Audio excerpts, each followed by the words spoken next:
Bismillahirrahmanirrahim. Assalamualaikum warahmatullahi wabarakatuh. Rabbi shrah li sadri wa yassir li amri wa hlul 'uqdatam min lisani yafqahu qawli. Hi everyone, my name is Mirza B. Abdul Razak, metric number 1818829, and today I will be giving a Tazkirah talking about the Surah Yusuf. So for me, Surah Yusuf is the ultimate guide to storytelling that came from the Quranic verse, and it contains one of the most beautiful story of the prophets that is being told by Allah Himself. The way Allah tells the story of Prophet Yusuf in the Surah is very well structured and highly meaningful, and we can learn many things from it. So before I explain on some of the moral that we can learn from this Surah, let's see what is the Surah is about. So a little bit of summary. So the whole surah was solely dedicated to the story of Yusuf from his childhood until he became one of the important governor in Egypt. It all started with the Prophet Yusuf telling his father about a dream that he had about 7 stars and planet bowing to him. So then uh, his brothers were very jealous of him that he left him in a well to be collected by some traveling merchant. The traveling merchant then bring Prophet Yusuf to Egypt to be sold by the king. The king bought the Prophet Yusuf as a slave, and he lived with him in the castle. In the castle, he was being sexually assaulted by one of the princes of the king, as he was very handsome, and the princess wanted to be with Prophet Yusuf.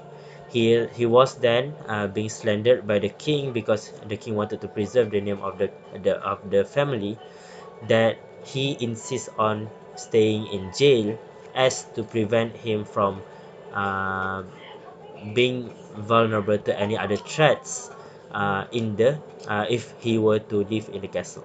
So in the jail, uh, he one of the prisoners asked him to interpret a dream because he had this weird dream, and he wanted to know the meaning behind it. And the Prophet Yusuf was being blessed by the miracle of interpreting dreams.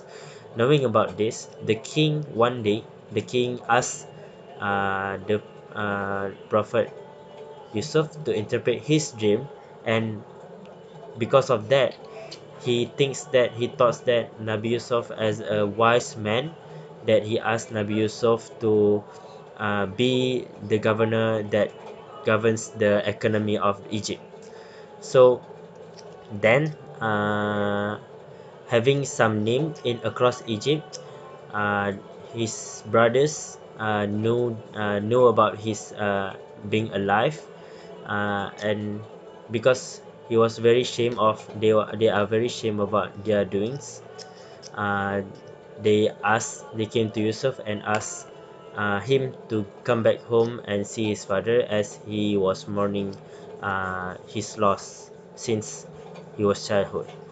The story ends with Yusuf getting to see his father again and interpret the dream he mentioned earlier his dream that he mentioned earlier in the surah. Now, one of the moral that I can get in this surah is that about wrongdoings and retraction from committing or being near to it. So, the Prophet Yusuf had taken the choice to retract himself by being secluded in jail, uh, to prevent himself being vulnerable or being near to an environment that is very comfortable with wrongdoings, such as the princess in the castle. So because of that, how we can relate to it is that in this era there are so many people. Some of them are good and some of them are bad, and let's say for in a class we have some groups that are very good in academics and very good in their doings and behavior. So we can opt to choose to be with them, mingle with them, instead of mingle with those who are constantly attracting us to do wrongdoings in our community, right? And this is also the moral that uh, to for us to always remember to support things that are good and to prevent doing committing wrongdoings in our life. So that is all from me, inshallah. What we learned today, we can get some values from it, and we understand and we can share it with others, inshallah. Assalamualaikum warahmatullahi wabarakatuh. Bye.